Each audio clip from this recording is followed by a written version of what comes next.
The data shows credit card debt went up by more than 15%. Consumer debt in total rose 6%. Non-mortgage debt up 5.4%.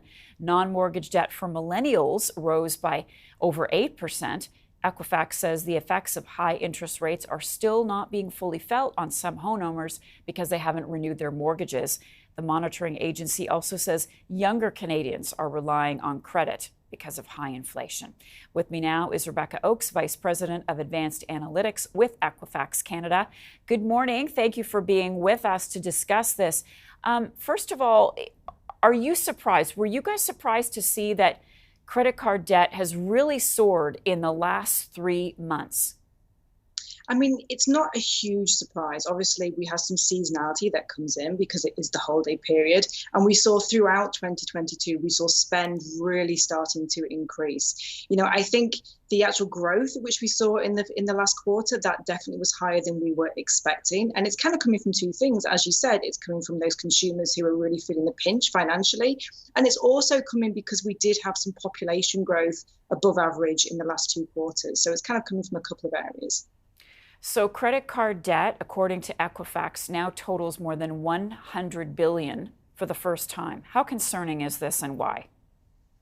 It is a little bit concerning in the sense of where some of that growth is coming from. So, what we're seeing right now is we are seeing some of the younger consumers. We're seeing it mainly in some of the lower income segments of the population. That's where some of that growth is really starting to come from. And they're the areas where we are a little bit concerned as well, because they tend to be the ones where we're seeing more missed payments coming through. Now, credit card debt in itself isn't bad. It's whether or not the individual can continue to make payments on that. So they're kind of the areas we're a little bit worried about. Well, let's dig a little bit deeper on that one, that younger people are racking up more debt. How do you see that playing out moving forward? What are the implications of that on young people who are just really getting a handle on their credit? I mean, it's definitely going to be a challenging period for those consumers, and I think all of us, we know, as you go to the grocery store, as you go to kind of buy new things, everything's costing more and more because inflation is still high.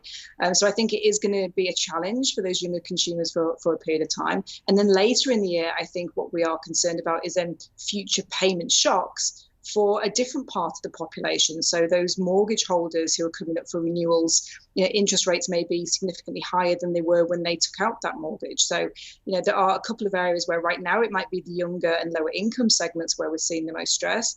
But, fast forward, a quarter or two, that could start to shift to kind of a little bit older consumers and homeowners as well. And what are some of the consequences of not paying your credit card bill every month, or at least not making the payments, Rebecca?